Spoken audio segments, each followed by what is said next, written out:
Good evening, everyone. Gordon Causey coming to you live and unscripted with Candy the Wonder Pup on this, the 30th day of June, 2024. It's bang on 10:30, exactly when I scheduled this to start, something that I very rarely do. Very rarely do I start exactly at the time I plan.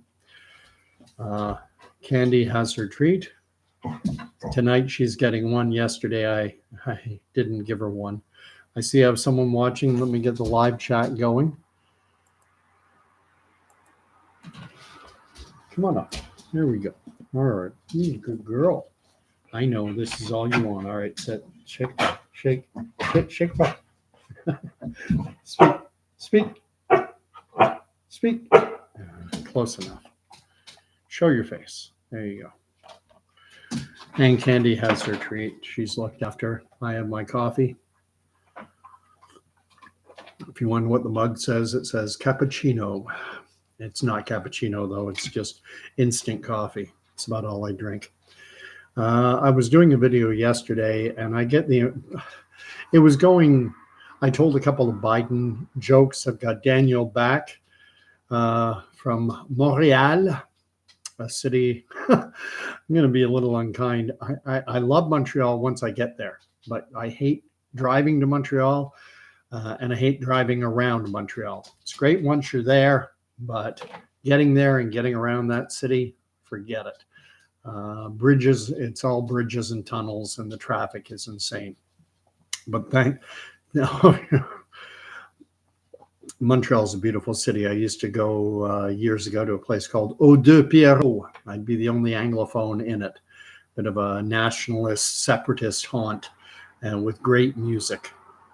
But at any rate, I was doing the video yesterday, and I told a couple of repurposed jokes about Joe Biden, and there was some good conversation flowing, and I probably should have kept going with it and just gone off on streams of consciousness because, but for whatever reason, I wanted to keep things focused on what the subject line is and whatever.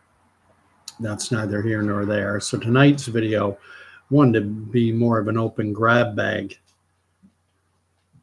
According to YouTube, there are 3 people watching right now. So, and it seems to pick up. When it does pick up, when I get up to 7, 8, 9, 10, it builds slowly. So maybe more will come on. But I titled this one something to the effect of, let's see, I called it Snakes in the Garden and May You Live in Interesting Times. And I see those two elements as being linked. And the idea of snakes in the garden is something I got, after I finished the video yesterday, I watched a couple of clips of Jordan Peterson being interviewed or talking with Dr. Oz. So now I'm up to 4 people watching. The live chat is on. If you want to say hi, introduce yourself, say where you're from, like Danielle did, please feel free. I love the interaction. But at any rate, snakes in the garden was something that came out of his talk with Dr. Oz about here we have this beautiful paradise. Adam and Eve are, living the dream. No death, no disease, abundance all surrounding them. That they're naked and unashamed, just living. It's paradise. And then Peterson, brings up the point. But then there's a snake.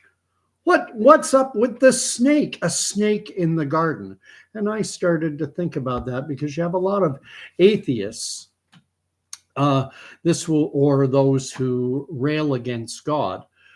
This is one of the primary bones of contention. And I think a large part of the reason they do this is because Christians in particular present God as this all-knowing, all-loving, all-seeing, all-wise, all compassionate, all things good. And this is God's creation after all. So why do we have snakes in what would be the pinnacle of God's creation, the Garden of Eden. Daniel Copeman brings up the point that the second half of the title, May You Live in Interesting Times, it calls it a Chinese curse. I have actually looked into that. I like to verify things. Is it? I've heard that it's a Chinese curse, and I can't find anything that definitively links it to a specific Chinese curse, but that's widely accepted that it's a Chinese curse. And if you think about it, interesting often means challenging as opposed to boring. Boring is good. Boring is routine. Boring is, in a fashion, that's the life that Adam and Eve were living before the snake showed up in their garden. They were living uninteresting times. They had plenty of food. Temperature isn't a problem. It's not too hot, not too cold. There's one of the points made in the Genesis account is that after they were cast out of the garden, now they had to encounter thorns. So in the Garden of Eden, there weren't even thorns on the ground. They had this beautiful existence. And I think there are a lot of metaphorical ways you can approach that. I mean, with the Genesis account, there are so many different ways that you can look at it. You don't have to, and that makes it an incredibly interesting account, but it also makes it incredibly difficult because once you go down one road, you can kind of see it. Well, wait, but from this side, if we approach it from this angle, and I want to keep this somewhat focused. But if you think about it in terms of the way human beings, the way we are, the way we develop, when we're young children, very young, when we're infants, 1 to 3 years old, we're living in the Garden of Eden. Not all kids, but a lot of children are. Suckled at their mother's breast, food is not a problem. You're hungry, you cry, food, you get food, you're tired, you go to sleep. It's interesting that it's in the biblical account too, that Adam and Eve were both naked and they were unashamed. And think about young children. When they're when kids are 2, 3, sometime around 3 or 4, it's only then that this realization of shame, of this realization of nudity comes in. Kids, 2-year-olds will walk around starkers and they don't care, and they have no shame whatsoever, bold as brass. And then at some point, I don't know exactly when it happens. I don't know when it happened with me, but it happens with everyone. Eventually, you want to cover up. And it's kind of the Genesis account in the Garden of Eden, that's chapter 2, is kind of a microcosm of the development of humanity. I think it can be, you can put that forward. And the serpent, or the snake showing up in the garden, why would God put a snake in the garden? This is his creation. And I think there's a reason why God allowed a snake into the garden, because, and this is where things get difficult, because there are some who insist on a strictly literal interpretation of the Bible.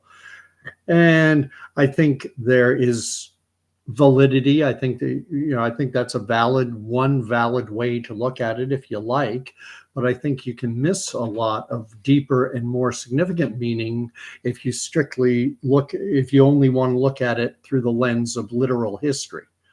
There is so much more there that is missed. And plus, when you try to present it as literal history, that opens up the Christian faith to all manner of criticism and ad hominem attacks and it makes it very difficult to evangelize and promote the faith. Because, come on, a garden with a snake, and why did God allow the snake into the garden? Well, why? We live in a world that's challenging. This life is challenging, and we see parents who are kind of They want to protect their child from every possible form of harm. They call them helicopter parents. George Carlin used to call them diaper sniffers. These diaper sniffing helicopter parents who want to wrap their kids in bubble wrap so that nothing negative can ever happen to them. But we're living in a world where there are snakes, where there are monsters, where there are dangers. And how do you equip your children to deal with a world that is filled with peril, danger, monsters, if they're wrapped in bubble wrap? And you can't. And so that was a thought that was on my mind that I wanted to share, is that the biblical account in Genesis, that it's got a lot more meaning. And God, because he loves us, he wants to equip us so that we can deal with those monsters in the garden, with those snakes. And Daniel Copeman says, by teaching boys to be men, men have a role. In the Bible, men are to be the protectors, men are to be the providers. And now we live in a world where so much of this wisdom that was developed and written down thousands of years ago is now being not just mocked and ridiculed, it's being we're being taught that it's false. Now we have a society, we have government institutions now, we have academia trying to eliminate all the snakes from the garden. They want to cleanse the world of every possible danger and injustice and everything. And how can you cope in this world if you don't know how to deal with them? And when we look at may you live in interesting times, look at the interesting times we're living in. It's 2024. This is an election year in the United States of America. Look what happened during their last election when Joe Biden was running against then President Donald Trump, who was seeking re-election. And in March of 2020, we had COVID came along and blindsided the population. We've had pandemics before, we've had health emergencies before, but we never did anything like they did during the COVID era. And now we have basically a rinse and repeat election. Maybe Joe Biden, I'm joining in with those who are saying he's likely to be replaced. They've got to do something. It's elder abuse having that man on the ballot to occupy the White House. That's insane. Daniel Copeman is writing COVID-19 brackets 84, referencing George Orwell's seminal book. And I sometimes feel like I'm Winston, the principal character from that book. The opening of 1984 has a pub or a tavern, and there's an old man in there, and he wants to be served a pint of beer, but they're telling him that he has to have a liter, and he's insisting he wants a pint, doesn't want a liter. That's the way I feel. I'm such an old dinosaur. I don't like all this new crap that they keep. A liter versus a pint is nothing. Now we're being told that we don't know the difference between men and women. Give me a break. And now we just, in Canada anyway, and I think most of the Western world, we've just gone through Pride Month. And you talk about snakes in the garden and living in interesting times. We just went through a month of celebrating what in the Christian faith is a cardinal sin, one of the 7 deadly sins, pride. Let's celebrate it now. They have a festival in New Orleans, and the name of it is Southern Decadence. That's their Pride Festival. It's a week or 2 week long festival, carnival type event, and it's called Southern Decadence. Look up the meaning of the word decadence. It means immoral and moral decay. And we expect to build a society or sustain a society that has no moral foundation whatsoever. And so what's going to happen in the months leading up to this new election, the one for 2024, Donald Trump running against either Biden or whoever they replace him with. What's coming? Are we going to see a rinse and repeat of the COVID insanity? We've got storm clouds on the horizon with this bird flu, and they already have vaccines available for it. However, they are said to be traditional vaccines that take months to develop. They culture the virus in eggs or in mammalian species. I was reading an article on it from Time magazine. Miss Christie's here, so it's not just Daniel and I. Decadence is a perfect word for the Pride community, and it is. In the Bible, what it says repeatedly throughout the Old Testament is they did what was right in their own eyes. And they're, and satisfying our every whim and desire, every narcissistic impulse that we have. If it feels right, do it. And don't worry about the consequences, and certainly don't worry about something like sacrifice, giving up, because you should never have to give anything up. You should never submit to anything. Submission is bad. Submitting to God is bad. Submission is bad. The world has been flipped upside down. We have traded lies. We've taken what used to be lies and we've declared them as truths.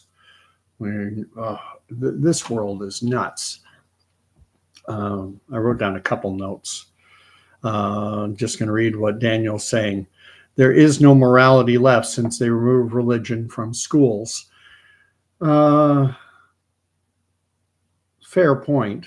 But at the same time, they removed religion from schools. We removed it. They are an extension of we. We are the society. And there's just a lack of courage in the general population now to speak out against this insanity for fear of being shouted down, for fear of being bullied.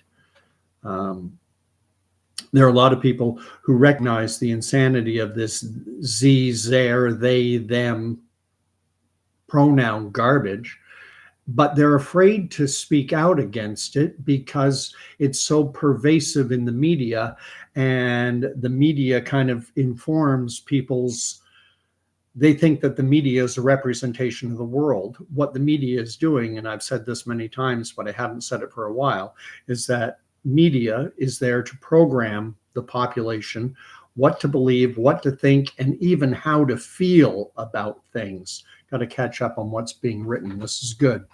Katiana Von Tyler says, Kat here too, watching quietly.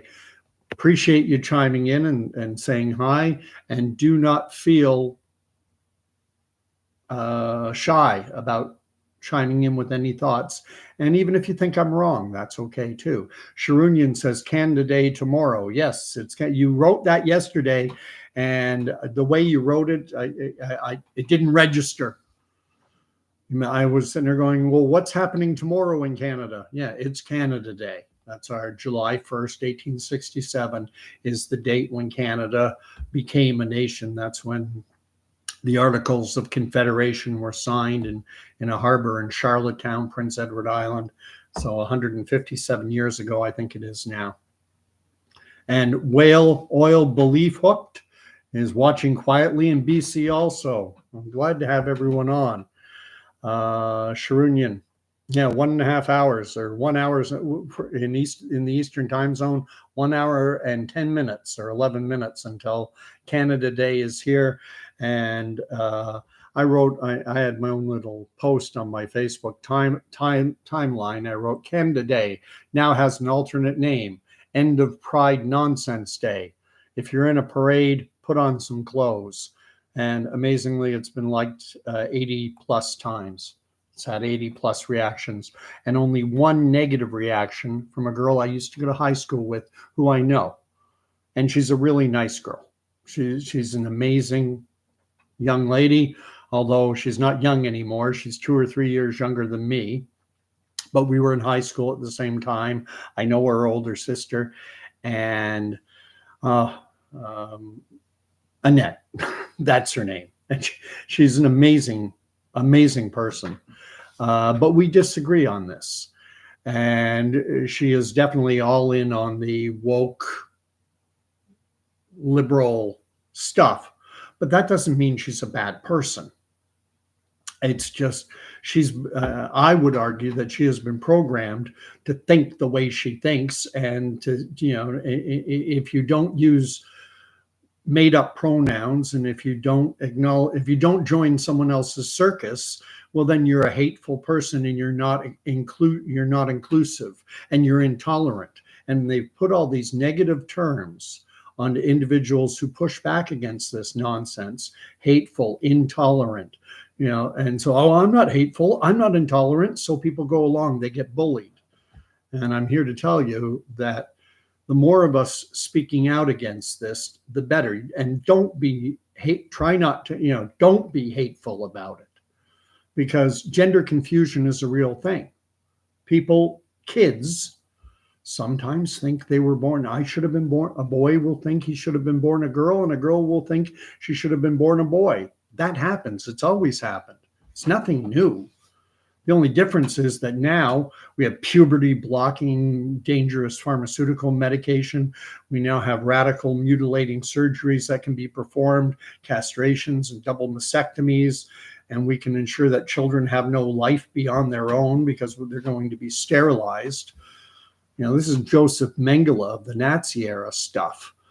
But the Nazis had science on their side too. I always like to remind people of that in Germany in the 1930s, funded by the Rockefeller Foundation, there was an outfit called the Kaiser Wilhelm Institute of Heredity, Eugenics, Genetics, and Anthropology.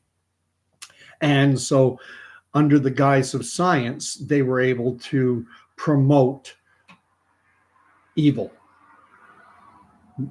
And there's no other way to put it. They promoted evil, but they called it science. The same way during the COVID era, we were told, well, you have to stay 6 feet apart from everyone. That evil.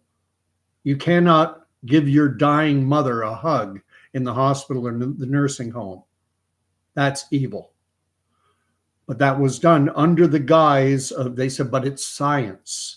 And as we all know now, and I can say it here without fear of reprisal from the pink-haired fact checkers with their PhDs in gender studies, we now know that there was no science behind social distancing. Catching up on what's being written. Daniel writes, at the beginning of the pandemic, I threw out my TV, no more programming for me. I have not had television since about 2010. And then when my youngest was born, who's 10 years of age now, for a short time, my mother-in-law stayed with us in Quebec City. And so we got TV for a short time. Even when I was younger, when I was in my 20s and I got an apartment downtown Toronto, one of the first things I did was I didn't get TV. I had a stereo. I had a boom box stereo system hooked up, with the detachable speakers, and had a CD player and a dual cassette. Remember these days? And I used to listen to Chum FM Friday nights, Theater of the Mind, and they would have The Shadow and other old radio drama series. And I would have people over to my apartment, colleagues from work, friends, family, what have you. And they would, often it was their first time seeing my apartment, and they'd look around and they'd go, "Where's your TV?" And I'm like, "Oh, I don't have one." And it was amazing that people were throwing TVs at me. Basically, I got a TV in my basement I'm not using. You can have it. I got an old TV in my garage. You can have it. I'm like, no, I chose not to have a TV. However, a huge baseball fan, huge Blue Jay fan, especially back then.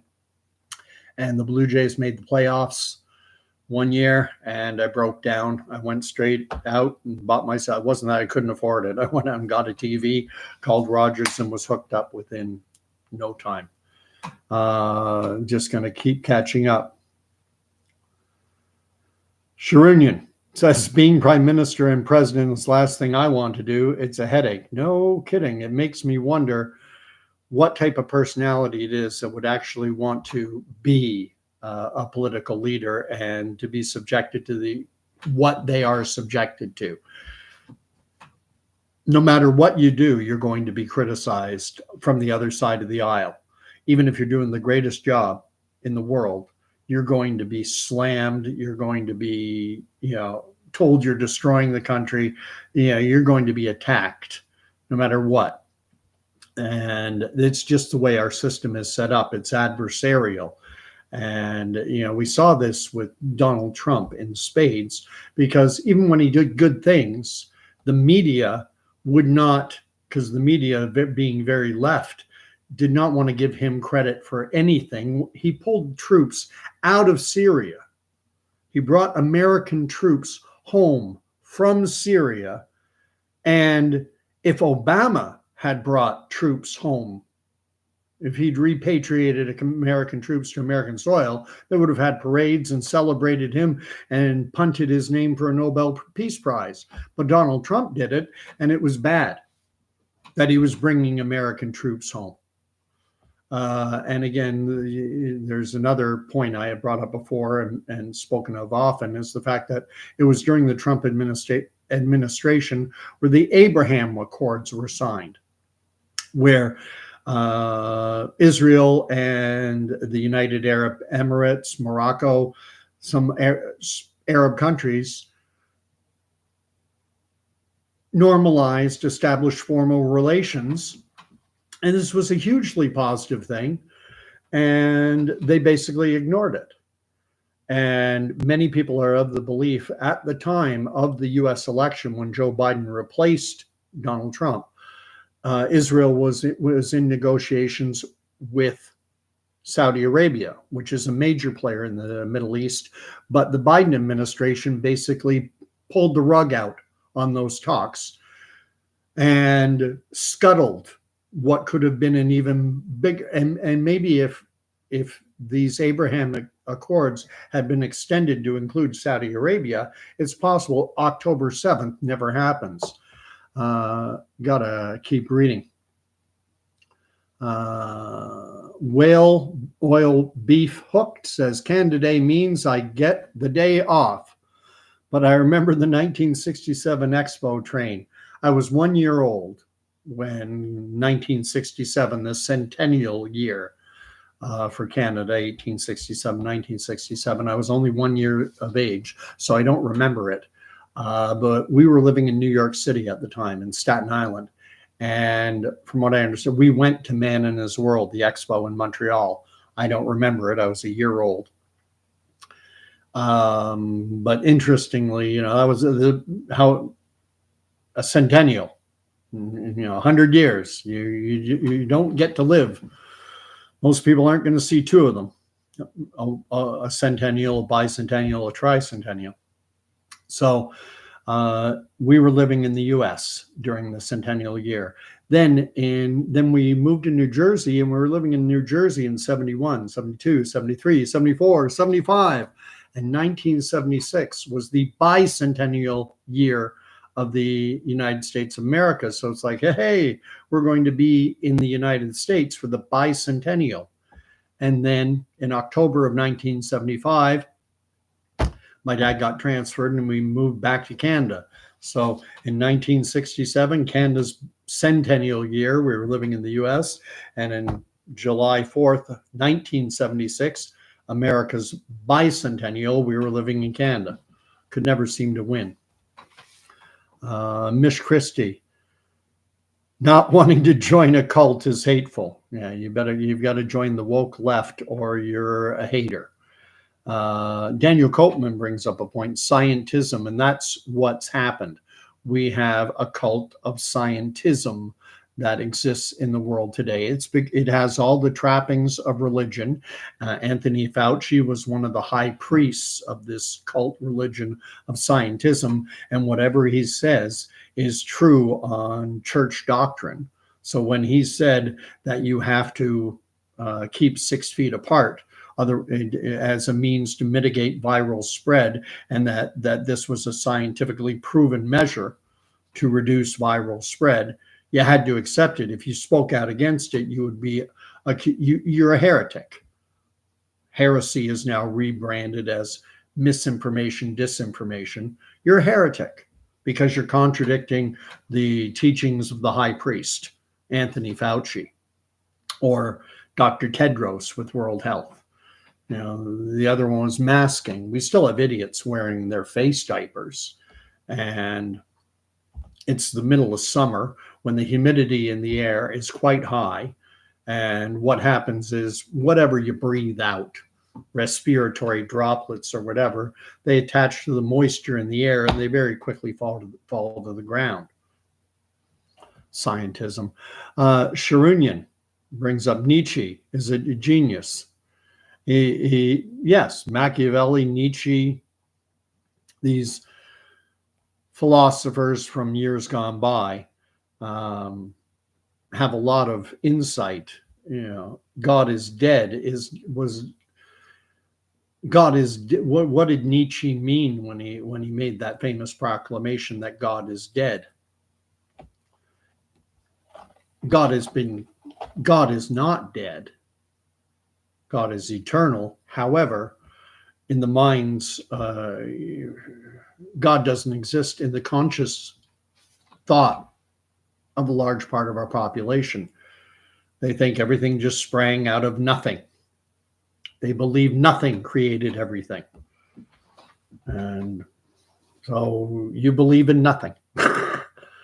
And that's emblematic of the times that we live in. If a man wanting to be a woman wanting to be a man, a man or a woman wanting to be fluid and changing every other day. What? But in a culture that believes in nothing, that everything came from nothing, well, then life has no ultimate meaning. Life has no ultimate purpose. You know, getting back to the snakes in the garden, getting back to may you live in interesting times. We're inviting these interesting times because we have gurus trying to protect us from all the snakes rather than teaching us how to confront those snakes and overcome them. Boy thinks he should be a girl. Well, let's confront that. Let's overcome that. Let's defeat that snake. No, we're not going to defeat that snake. We're going to celebrate that snake instead. And we're going to embrace your delusional thinking that is divorced from objective reality. That is to say, the penis and the testicles between your legs. We're going to pretend they don't exist. Or we're going to mutilate you. And we're going to cut off healthy organs and tissue. That's the world that we're living in.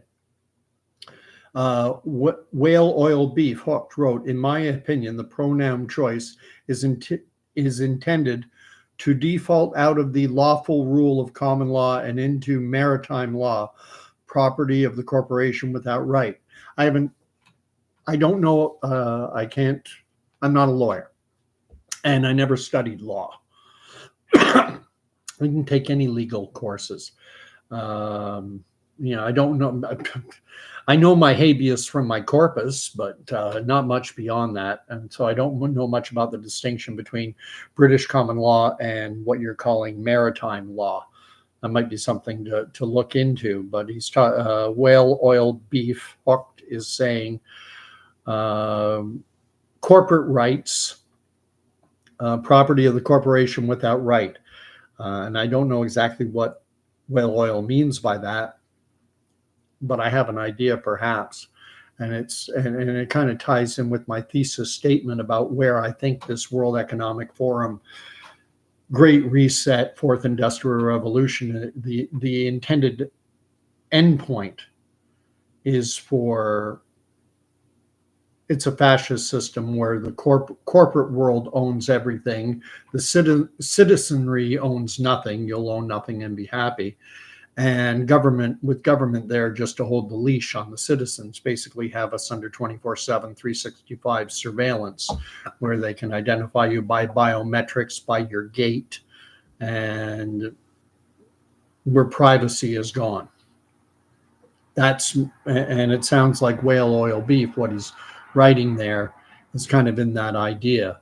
You know, corporate rights exist, human rights don't. Daniel Copeman writes, Canada, the true north weak and once free. That's what we're becoming. That is what we are becoming. And I was having a conversation earlier this evening with a neighbor. I was out for a bike ride, and I had a conversation. This is a neighbor who lives down the road from me. Very nice gentleman, a fellow veteran. He had a longer military career than I did, this gentleman did. And we had a conversation some time ago and about the vaccines. And I let him know that I was not jabbed. And I'm overstating it, but he was taken back. Really? You didn't get it? And I said, no, there's no way I was going to get that jab. And he said, yeah. And we started to have a conversation about the fact that I didn't get it. And it was truncated because, you know, people were busy. You know, his wife is like, you know, we got to get going. So we didn't get to have the full conversation. But he allowed, he said he had gotten both shots and a booster, and that he respected my desire or my choice. He said he respected it, but he at the time he wanted to know more, like about why I didn't take it, but we never had that conversation, and I don't see him that frequently. He lives 2-3 blocks away. But at any rate, now, and this is sad, now he has a service dog. And I keep wanting to bring it up. I don't, like I say, I don't see him that often. I'll see him tonight, and then I might see him in a week, and then it might be a month from now. So it's not, you know, we're not friends, we're acquaintances. We bump into each other. And I just wonder what his health is like, because he was incredibly super healthy, you know, 3-4 years ago. He was going on canoe trips. He was taking vacations, camping out in places like Mexico, going down with a tent. Incredibly healthy guy. And now he has a service dog for health issues, but I don't know what the specific health issues are. And I haven't found the opening to ask him that specific question. Sharunian Allegiance says Canada is being misled by Justin Trudeau. Trudeau is the puppet. I mean, he's not pulling the strings. There are individuals behind him pulling the strings. There is an agenda at play. One of the things happening right now is in France, they're holding elections, and it's being said that the far right is, you know, and I don't know the French electoral system. I don't know how France's democracy works, but I think there's more than one round of voting. And I know they have a prime minister and a president. And I don't know exactly how their system works, but there's going to be rounds of voting, at least 2, probably more. But they keep saying that the far right is winning. They keep and being anti-immigration and et cetera, et cetera. And again, this is how they frame the debate, and this is how they program people about what to think, what to believe, how to feel. You know, immigration is always good. And if you're opposed to immigration in any way, shape, or form, you're a bad person. And that's not true. There's nothing wrong with being opposed to the massive levels of immigration that the Western world is seeing. It is dismantling Canadian culture, French culture, American culture, European culture, because there is no more, and I think Canada is the canary in the coal mine, there is no more a defining cultural identity within Canada. It's been ripped out from underneath us. And part of the reason it's being done is these massive levels of immigration that are Canada's being swamped. It's over 1 million people a year. We're adding a province to this country every single year. I think in the last year it was about 1.2 million people came into the country. that's that you don't have a country anymore when that happens. Canada does need immigration simply because our birth rate and our fertility rates are too low. We can't maintain the population. If they shut down immigration completely, then our population would start to decline. But I do think there should be a pause on immigration, and it should be taken down significantly to just sustainability. Okay, we're 40 million people. Let's maintain that. Let's bring in enough immigrants each year to maintain Canada's population between 38 and 40 million. And let's give Canadian culture a chance to breathe and to start growing again, rather than constantly stirring the pot so that Canadian culture and identity is meaningless. Got to catch up with what's being written. Whale Oil Beef wrote, with respect to science, the discipline that relies on theory of is of cult nature. And talks about the fact that I'm paraphrasing what I think he's writing. But there's empirical science where there's data, where there's proof, and then there's theoretical science that is in the ether. It's theoretical and unproven. The 6 feet distancing rule, this social distancing rule, was theoretical in nature. It was based on a theory. Was there any empirical data proving that it worked? That by keeping people 6 feet, 2 meters apart, that viral spread was mitigated? No. This is what Anthony Fauci has admitted. There was never any empirical data to back this theory up. And getting back to the religious or the spiritual, there is no data backing up Darwin's theory of evolution. The core element, Darwin's theory of evolution, is based on the idea that the origin of species, which is the name of his book, his seminal work, which introduced evolutionary theory, Darwin on the origin of species. The ultimate origin of species is basically, it amounts to spontaneous generation. It was life just coming magically, poof, into being out of the so-called primordial soup. Okay, can you prove that? Can you prove that inert, lifeless matter, that it can become that it can animate, that it can become alive? And actually, scientists like Louis Pasteur, who was a contemporary of Darwin, tried to prove it. They liked Darwin's theory, and they say, okay, let's prove that lifeless matter can come to life. So they ran experiments, scientific experiments, using the scientific method, and they failed. And they reached the conclusion, which is the conclusion that we still have today, is that only life can create life. And we talk about the fact that they say that, this spontaneous generation gave birth to single-celled organisms like amoebas and parameciums. And then they evolved from single-celled to 2-celled to 4-celled to 8-cell. Well, we still have single-celled organisms in the world today.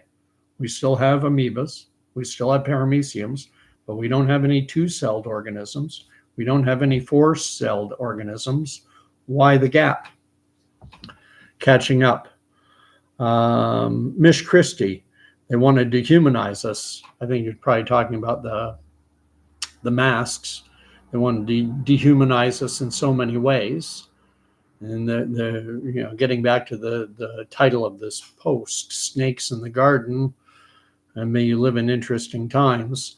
This is not human interaction. I'm basically in a fashion, because I'm over the internet right now, I'm something of an avatar. This is not a real conversation. I was shopping on Saturday night, went shopping with my little guy, or big guy, he's 10 now, pushing the cart through, and there was an older gentleman who was coming down the aisle toward me.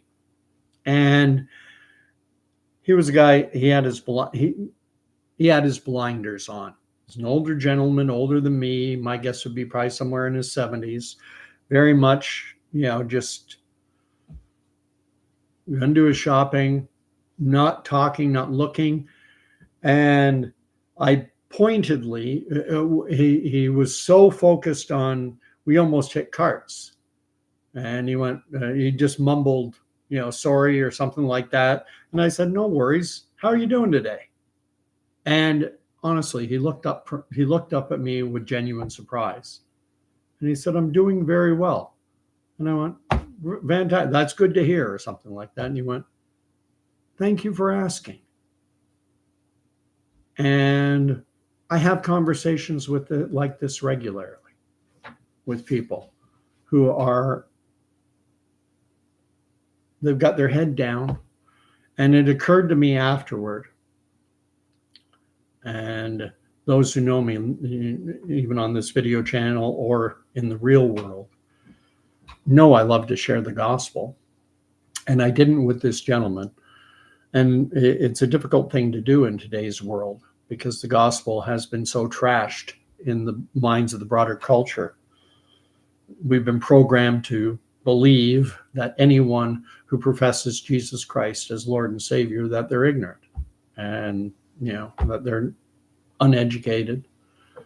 And so it makes sharing the gospel good news incredibly difficult. And so what have we got? We've got a world full of snakes, and we're living in interesting times, catching up. Jason King says, hit the like button. It helps me. Yes, it does. I appreciate it. Defeating the YouTube algorithms is hard.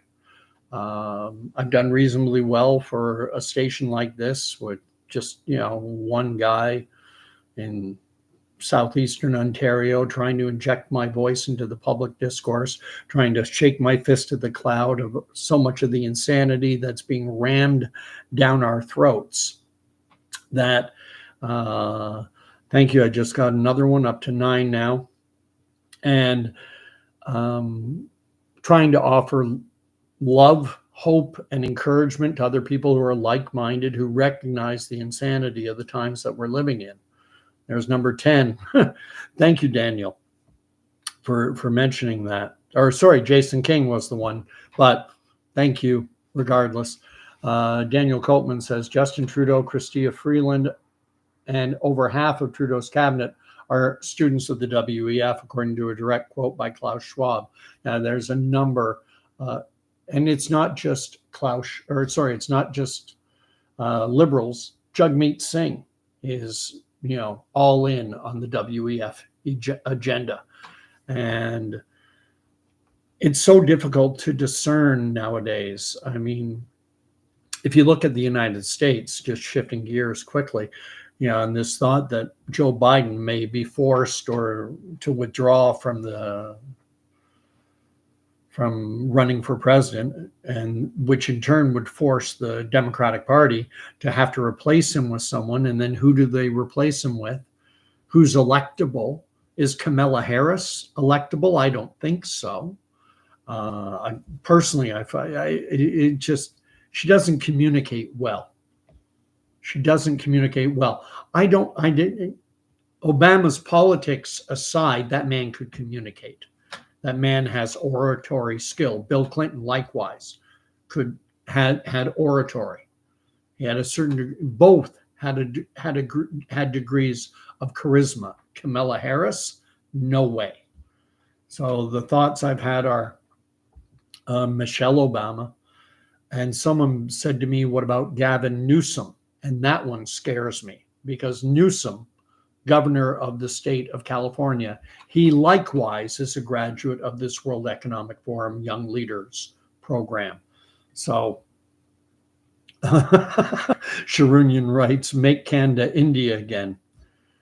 Daniel Copeman writes, and I love this, Jesus is king. Jesus is Lord. He's got the crown.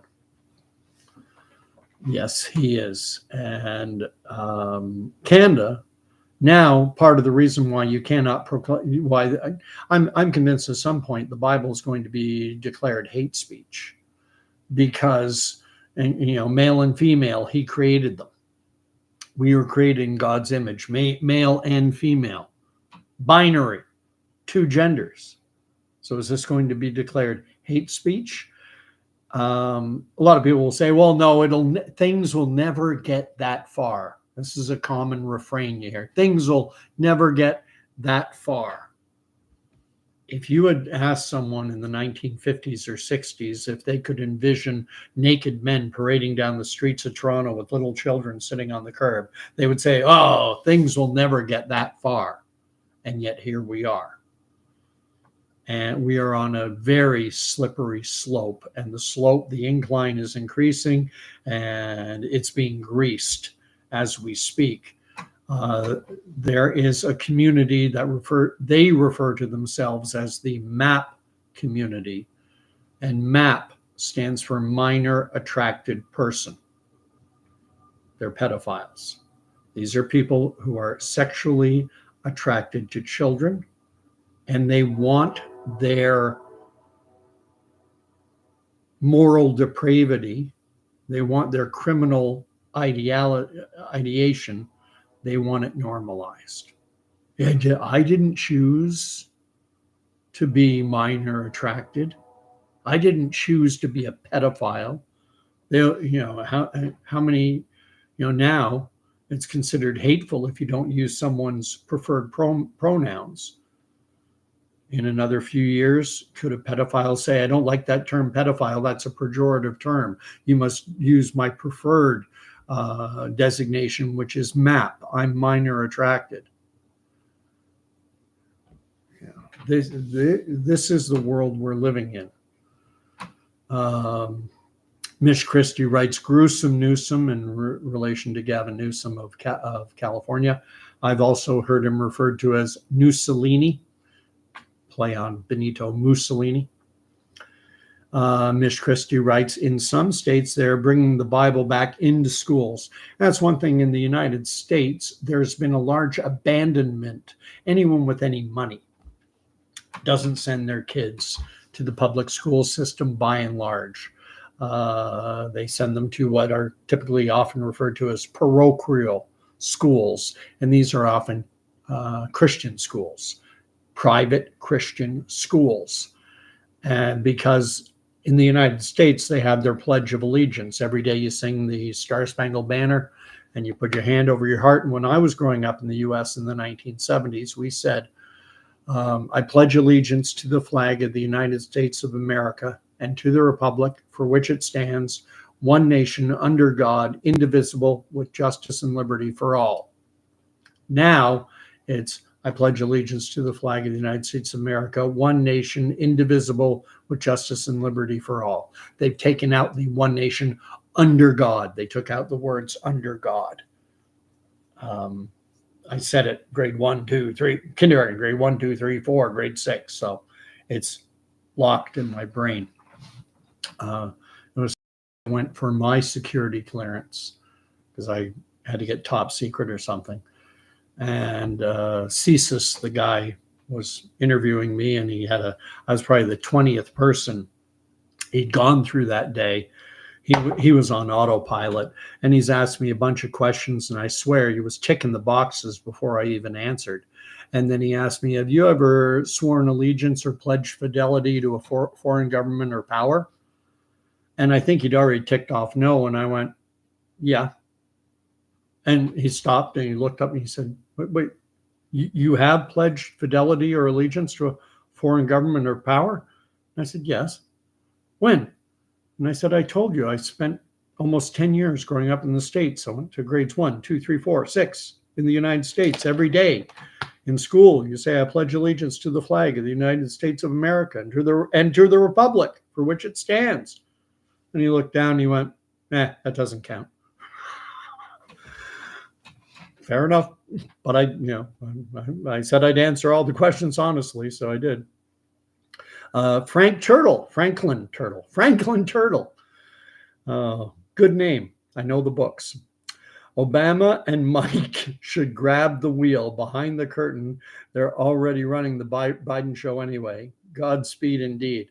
That's interesting. I guess it was about 2016, 17. I was working an air show where I live, Brighton, Ontario. I picked this town because it's next to Trenton, which is where the base is. I was posted to an Air Force base, Army SIGs, do communications for the Air Force. Anyway, there was a big air show. There was an F-35, which was amazing. There was a Lancaster bomber. And it was open to the public. So the public's all there. And I was just ground crew. I still have my t-shirt, should wear it sometime. Just said ground crew on it, which meant nothing. It meant I picked up garbage.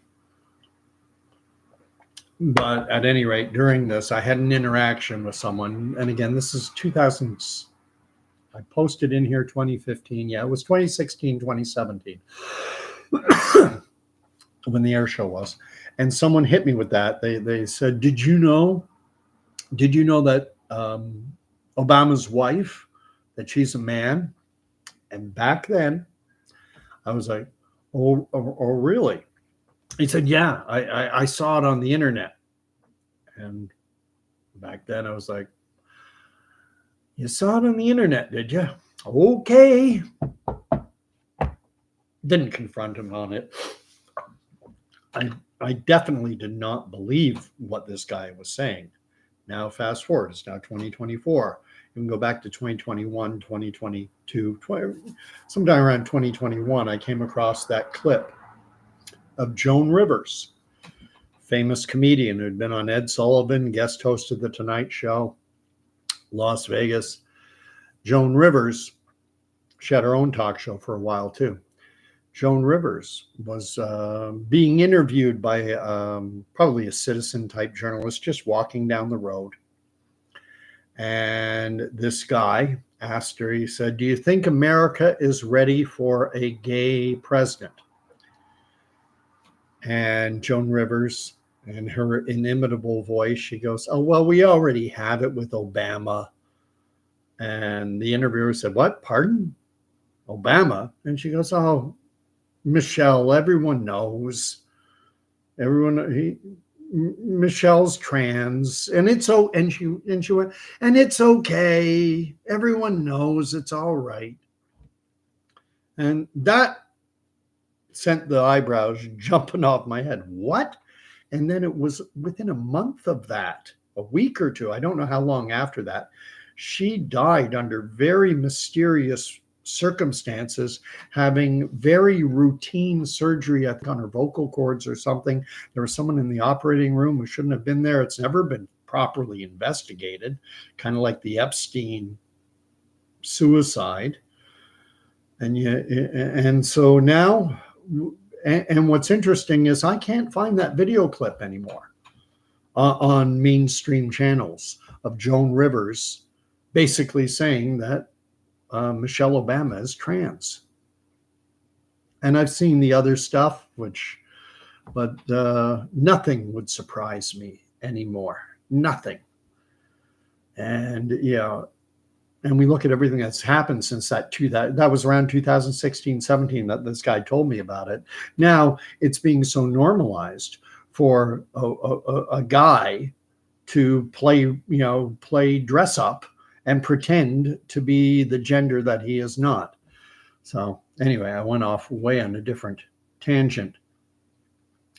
Well, I'm trying to, Whale Oil writes, I'm trying not to comment beyond my polite limits. Great take on simple philosophy, idealism, Gordon. Hey, appreciate the positive feedback. Franklin Turtle. So I read yours. And Sharunian then writes, Barack Obama mother is white. Stop calling him mixed. People black when they're by. Yeah. Oh.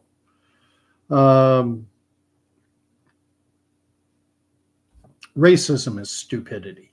I mean, Obama is what Obama is. The only thing is, I honestly, when he was elected in 2012.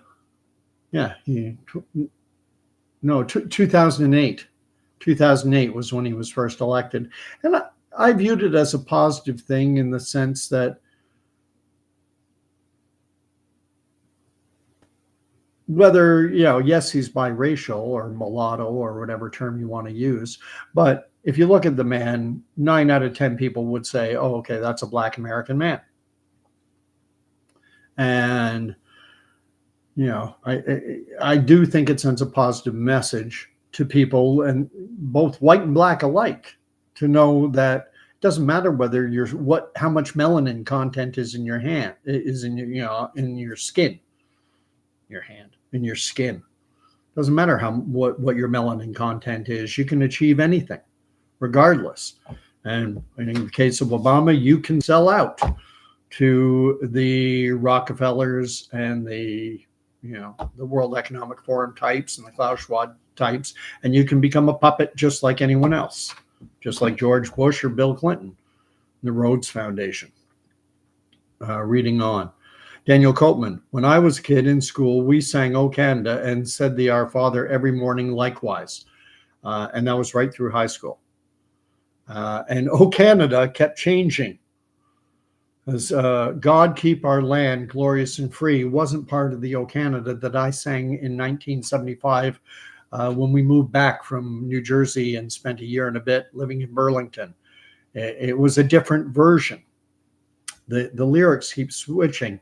And then we changed it from All Thy Sons Command to All of Us Command. And I'll be honest with you, that doesn't bother me too much. Because actually, when you look at the original lyrics written by Weir, W-E-I-R, the composer of O Canada, the original English lyrics were this: in us thou dost command, O Canada, our home and native land, true patriot love, in us thou dost command. But then that was only written just before World War I started. And then World War I started, and Canada was sending its sons to fight and to die. And so the lyric was changed. They got rid of the biblical King James language, in us thou dost command, and they changed it to in all thy sons command, because it was only sons going off to fight. And then it stayed that way until a few years ago when they made it in us, true patriot love, in us, in all of us command. I still sing it. I still will say in all thy sons, but it's out of habit. I don't have that big a problem with, I don't have any problem with singing in all of us command. I find there are bigger issues than the lyrics of O Canada, and the lyrics have changed repeatedly. They changed from in us thou dost command to in all thy sons command. Later we added in God Keep Our Land Glorious and Free. We added that in the 70s. So you want to change it again? No one used to complain about the changes before, but we're all snowflakes now. Everyone gets offended by stuff.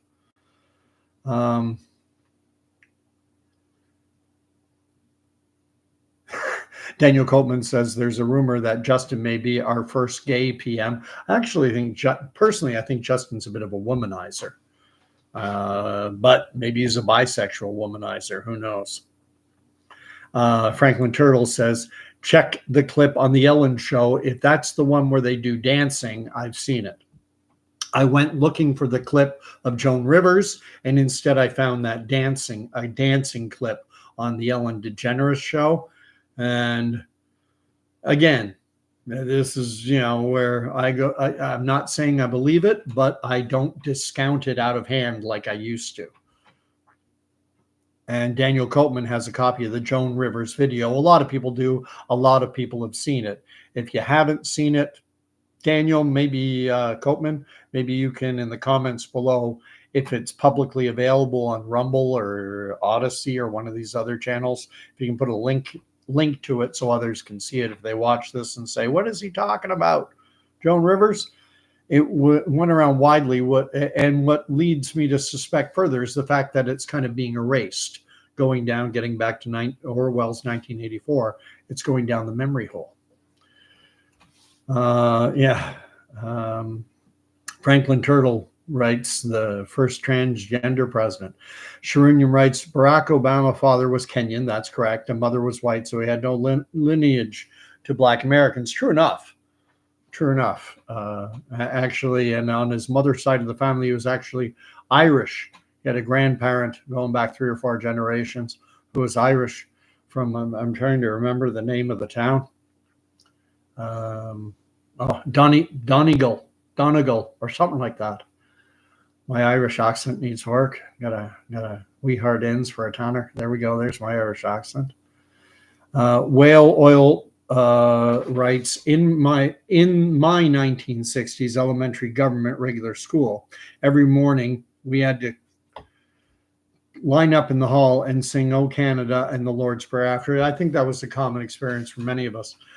With me, my education in Canada, I went through kindergarten grade 1, 2, 3, 4. Then in October of grade 4, we moved to Burlington, Ontario, and I went to Pineland Public School. It's still around. I think it's still open. I went there a few years ago. I'd gone down to Aylmer during lockdowns when we weren't supposed to meet with people, and I stayed over with strangers and met with hundreds of people and did everything that was supposed to kill me. And on the way home, I decided to stop in Burlington and drove by the house I used to live in and saw the school I used to attend. And it's still there, or it was back in 2021, 2022. They were still given the strap. Dr. Saul was our principal back then, Harley driving principal, and he gave out the strap, not the teacher. If you got into trouble, you would be sent to the principal's office. And we sang "O Canada" every morning, and we said the Lord's Prayer. And then even when I was in high school, they said the Lord's Prayer every morning. And the principal of our school at the time, Dr. Pelliskek, we called him the Pope because he always said the Lord's Prayer, and he always did it, different translations of it. Some days it would be the traditional Our Father who art in heaven, hallowed be thy name, thy kingdom come, thy will be done. But then the next day you might say, Heavenly Father who is in heaven, holy is your name. Your kingdom come, your will be done on earth as it is in the heavenly realms. And he would change the verbiage up. So he was given the nickname the Pope because he always read the Lord's Prayer. And that was all the way through to when I was in grade 13, back in the day when Ontario still had grade 13. Sharunian writes, Suge Knight killed hip hop and encouraged the Black community to crime. Okay. Franklin writes, don't give Trudeau any ideas about changing our anthem. I think we're safe for a while. I think Trudeau, I can't believe he won't resign. After that election in, St. Paul's riding of Toronto, that the Liberals had held for how long? For 30 plus years. And, that's Liberal support ground zero. That's as strong as you're going to find of a riding in the province of Ontario. There might be a couple ridings, 2 or 3 ridings on the West Island of Montreal, which are even more Liberal. But in terms of Toronto, you're not going to find one much safer than St. Paul, and they lost it. And finally, there are some voices within the Liberal Party. There's a woman who's a former Liberal Premier of British Columbia who is calling on Trudeau to resign. There's at least one member of the caucus, but it's a lot of former politicians are calling on Trudeau to resign. And a week can be a lifetime in politics. A month is certainly a lifetime in politics. And we've got like a year plus to go until Trudeau is required to go to the polls. And is he hoping that bird flu pandemic could frighten the population? You remember he called an early election in 2021 He got reelected to a minority in 2019. He didn't have to call an election until 2023, but he called one early, just 2 years into his mandate, because he thought, with everyone afraid of COVID and presenting himself as a savior, I'll keep you safe from COVID, that Canadians would be dumb enough to give him a majority. And we didn't. Unfortunately, he still was able to maintain power, even though more Canadians voted for the Conservatives than voted for the Liberals. Got to catch up. I got one last thing to say about Canadian politics, and it's going back to Jordan Peterson.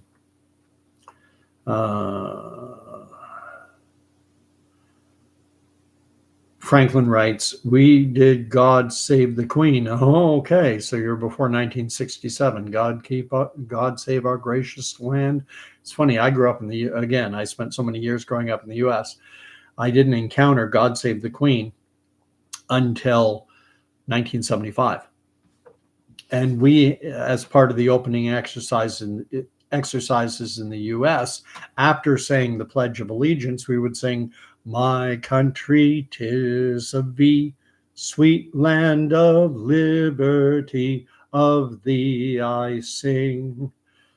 Land where my fathers died, land of the pilgrim's pride, from every mountainside, let freedom ring." If you don't know, I can't sing, I'm not a great singer, but if you don't recognize the tune, that's God Save the Queen. They took the tune of God Save the King, God Save the Queen, and changed it and made it My Country 'Tis of Thee. So when I first heard God Save the Queen, I was like, you guys stole that from the Americans. Idiot me, kid. Now, Whale Oil says, nowadays, God is the TV. Yeah, we've deified the media. Miss Christie, Trudeau dancing in the Asian market last night, surrounded by maybe 50 police. Cringe. Trudeau is cringe-worthy. I have an okay singing voice as long as I stay in my range. As long as I don't try and do too much. Anyway, the last thing I wanted to say, because this came up in a previous video, someone was asking about how you would run and become Prime Minister of Canada. And I just watched a video with Jordan Peterson, and he has apparently been asked and has considered entering the political fray, as getting involved in and running as a candidate politically. So what if Jordan Peterson, someone with his stature, of his he's got I'm trying to think of the right word. He's got prominence in the marketplace. People know who he is, as opposed to, like me or anyone here. We're all Joe Nobodies. But Jordan Peterson, if you go walking down the street and you ask 100 people, do you know who Jordan Peterson is, in a random city in Canada, you're going to get 70, 80 people who will say yes, maybe 90. He has name recognition. That's the term. And they know a bit about him. And what if he wanted to run? And what if he wanted to become Prime Minister? How could Jordan Peterson become Prime Minister? Well, he would have to do one of two things. He would have to either A, join an existing political party, or two, he would have to create his own party. And once he joined, let's say he joined the Conservative Party of Canada, then he would run as a candidate. He would have to get a seat in our legislature, in our House of Commons. And let's say he won a Toronto seat. Say he won Etobicoke. And he's now a sitting MP. But he's not the leader of the party. Pierre Poilievre is. If Pierre Poilievre wins the next let's say all this happens. Let's say that the next election is October 2025.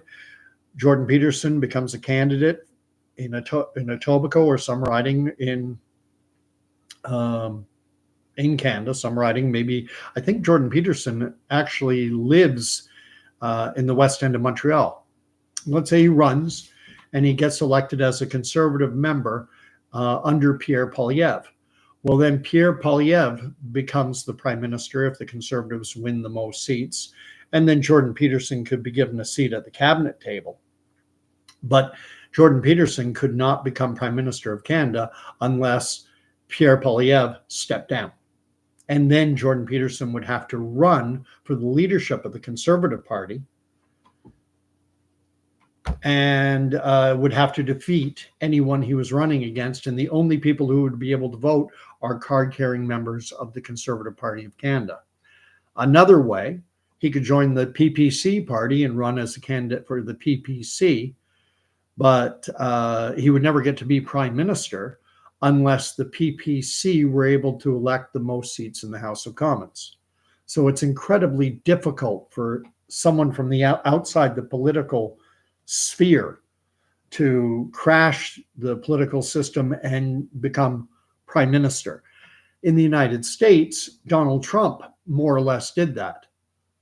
Donald Trump was a political figure, but he was not part of the political machinery. He held no political office. He attended, or rather, Bill and Hillary Clinton attended his wedding to Melania. They were as guests at his wedding. You know, he was a celebrity. And then what he did is he decided to run for the president, and he registered as a Republican, and he ran in the primaries. And so then he had to defeat all the other Republicans running for the nomination of the Republican Party, the GOP, Grand Old Party. And once he won that, then he went up against the Democratic nominee. So it's far easier for someone from the outside to crash the system. In Canada, it's nigh on impossible. I'm just going to read off. Whale Oil Leaf says, personally, Jordan Peterson, in my opinion, he says, is not who we think he is, not a straight shooter as proclaimed to be. And Whale Oil writes, scared. And I respect you for that, because I like a lot of what Jordan Peterson has to say, but I have my misgivings. I wonder to what degree is anything organic, you know, or are people, is there an invisible hand behind the scenes kind of pushing Jordan Peterson up? Like, you know, it's, in a fashion, it's like professional wrestling.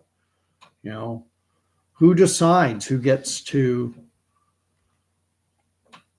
move, you know, become front and center in front of so many people? The notion is called controlled opposition. Is Jordan Peterson owned? Is what it comes down to. Everyone is willing to acknowledge that the Justin Trudeaus and maybe even Pierre Poilievres and certainly the Joe Bidens and the Gavin Newsoms, that these are owned, that these individuals are owned. But it's important to look at those opposing them. They're very likely owned as well. And so, you know, rather, there's going to be opposition to this woke liberal ideology, you know, they, them pronoun garbage. And those in charge of pushing this forward, do they have their hand, you know, are they controlling the opposition as well? It's worth considering. So thank you, Whale Oil, for putting that out there, because I do think it pays for everyone. We've got to have our guard up. We have to be skeptical about everything. You know, just because someone, you agree with their views, if they're an incredibly prominent individual, the Ben Shapiro's, the Jordan Petersons, the whoever, and doesn't, both on the left and the right.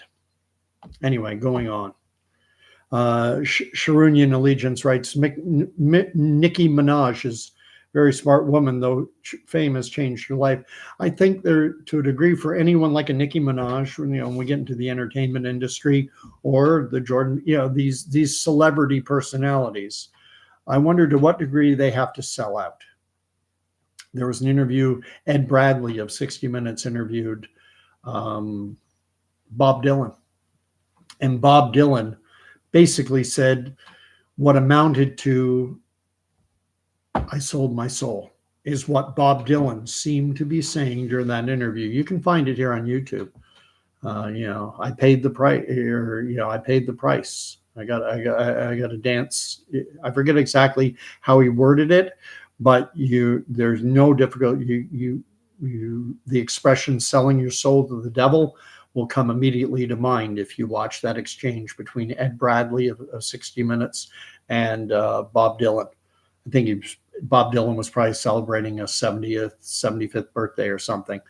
And was Bob Dylan that great of a talent, or did he sell his soul to be what he became? There are lots of good musicians out there. Back when I was in my 20s, I used to go to the downtown Toronto music scene, Spadina Hotel, places like that, or just local taverns.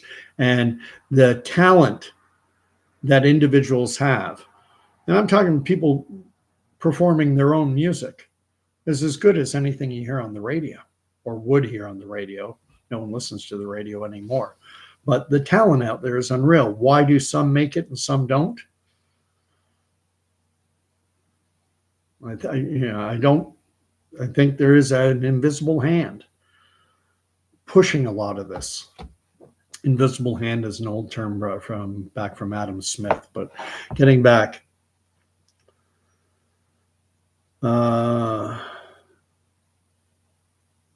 Now, Franklin Turtle says, what do you think about the one-side Senate?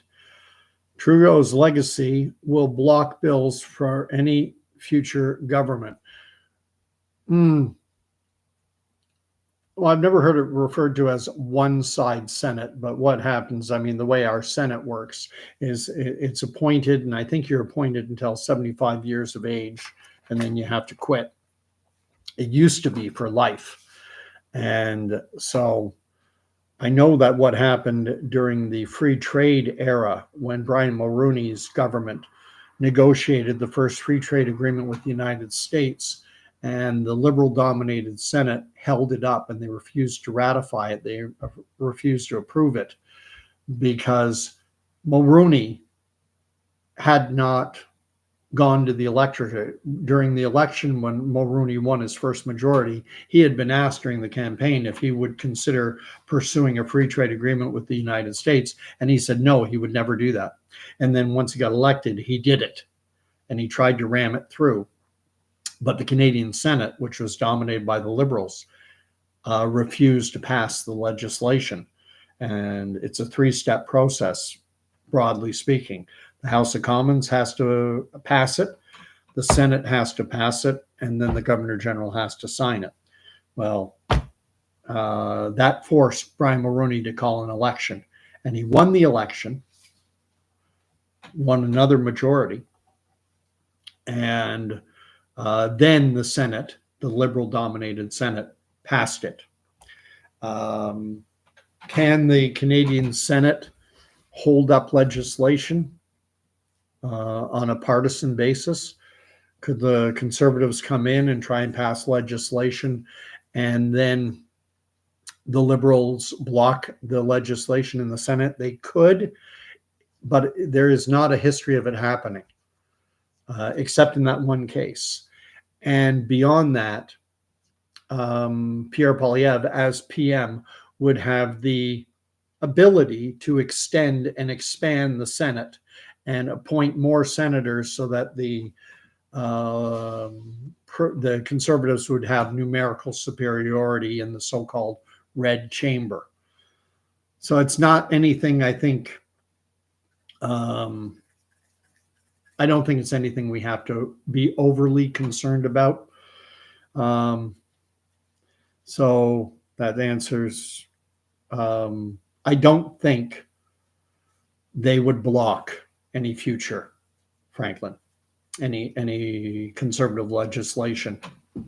They might slow it down, though. Whale Oil Beef then writes, any political candidate who suggests a new political system is worthy to listen to. Absolutely. Daniel Copeman, Jordan Peterson for PM. I honestly, if we could vote directly for a prime minister the way Americans vote for the president, and it was a choice between Poilievre, Trudeau, and Jagmeet Singh and Jordan Peterson gets my vote. Franklin Turtle writes, Bob Dylan's meeting at the crossroads, self-admitted. Okay. That's a movie with Ralph Macchio, Crossroads, kind of depicts that same idea, making a deal with the devil, selling your soul. Whale Oil wrote, Bob Dylan clearly described the hidden world in that interview. Yeah, it seems like you guys know a lot of the stuff that I've checked out. This is how names become prominent. So when someone gets prominent, now, is it possible that Jordan Peterson's fame is organic? That because he became famous, and I forget what years, like 2014, 15, 16, somewhere around there, when the University of Toronto tried to compel the use of these made up words, Z and Zer and these pronouns, and Peterson became a vocal opponent to it. And that resonated with a lot of people. I'm not using Z and Zer, and I'm not calling a single individual they or them. I may not be a genius, but I know basic grammar, and they and them are plural, and you're a single person, so you're either he or she. You're not they. They is plural. Yeah, and so and he railed out against this. Now, and that is said to have been the how he became famous. Did that happen organically? I think it is possible that it happened organically. He did get called onto, CBC News, and he was debating some woke left professor and, refusing to give an inch on compelled speech. You're not going to tell me what I'm allowed to say. Censorship is bad enough now, where you restrict what I'm allowed to say. Now you're going to try and take control of my tongue and tell me what I'm allowed to say. Watch out. I'm not playing that game. And that resonated with a lot of people. And so I do think it's possible it was organic. I'm open, unfortunately, this world is so big and the corridors of power and influence are so hidden that we can't know everything that's going on. Let's catch up. Sharunian, Pierre Trudeau was no different from his son. I think Pierre was smarter. Pierre had an intellect. Pierre had a certain degree of charisma about him. Trudeau is an empty vessel. Daniel Copeman writes, Justin is many times worse than his father.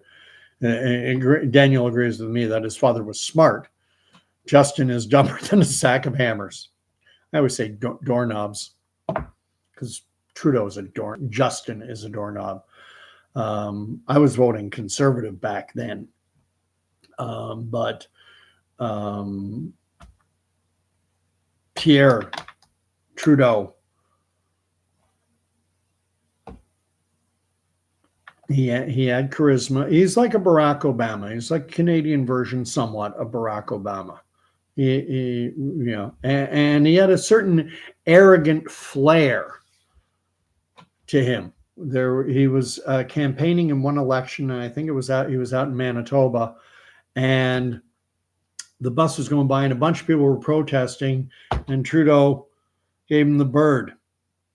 And that takes a certain degree. There's a movie starring Paul Newman and Lolita Davidovich called Blaze about former governor of the state of Louisiana named Huey Long. And Paul Newman played the character of the governor, Huey Long. And he did that in the movie. is the press was all waiting outside his hotel, and he had Lolita Davidovich, who was a stripper, a burlesque style dancer, roll up the window, and he went like this and stuck his finger out at them. Yeah, takes a certain bravado to be able to do something like that. Whale oil, beef. Yeah, now Pierre Trudeau sold out Canada to the World Bank, and it may have absolutely. That's Trudeau's politics, and I divorce the politics somewhat from. Does that mean that because he did that his politics destroyed this country? The national energy program, the deficit spending that he embarked Canada on, that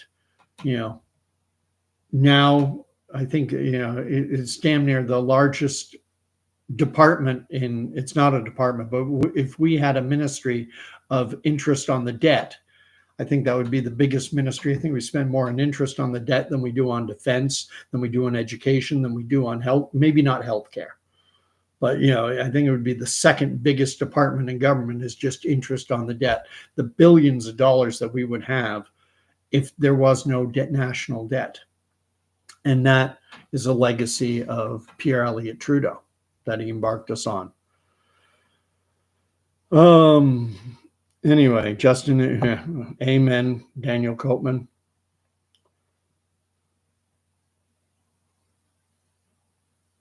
Yes, and Franklin and I, looks like we saw the same video, because these things show up based on what you watch. And he thinks he's serving Canada better in the capacity that he's serving now as a public speaker and such, that's helping Canada more than he could in the political realm. And because of the nature of the political realm, I think his entry into it, it'd be, if he wanted to become Prime Minister of Canada, it would take 10 years. His quickest avenue would probably be the PPC. And even then, fine, he wins his seat, and maybe he can bring a few along with him, but he'd have to win 170, 80 seats to form the government. It's going to take the PPC 15, 20 years if everything went perfectly for that kind of change to happen.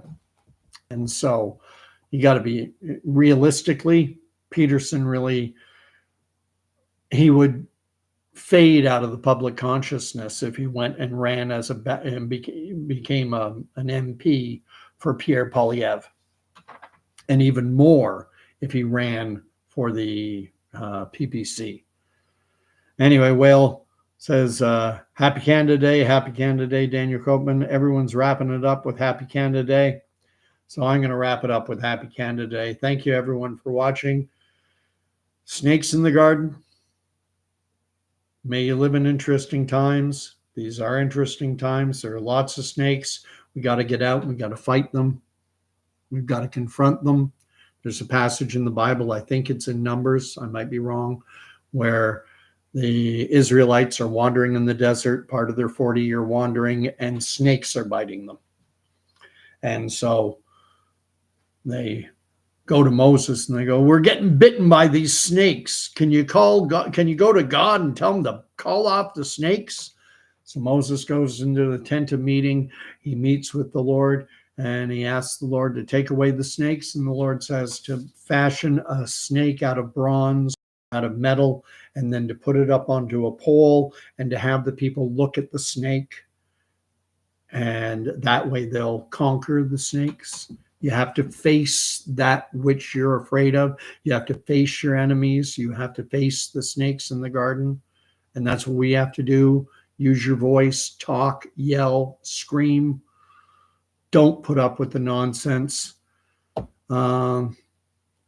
Franklin writes, honor and faith, Godspeed indeed. Well, I believe, I don't know how talented I am. I just shaking my fist at the cloud. So I will do a long podcast but I've got to write out what I want to say beforehand. These are just off the top of my head. I ruminate, I think, and I ponder things, you know. But then what happens is I have it kind of somewhat mapped out in my mind, and bang, bang, it gets very hard. Shrunian, stop that. Oh, man. And I try to listen. You know, I try to listen. Anyway, God bless everyone. Thank you. It is Sunday night. So if you didn't make it to church, I didn't. I've been somewhat remiss lately. A bit of a challenge I'm having right now. I won't say spiritually. My faith in Jesus Christ and God, it's rock solid. But in terms of deciding where to express that faith is difficult. It's a hard decision.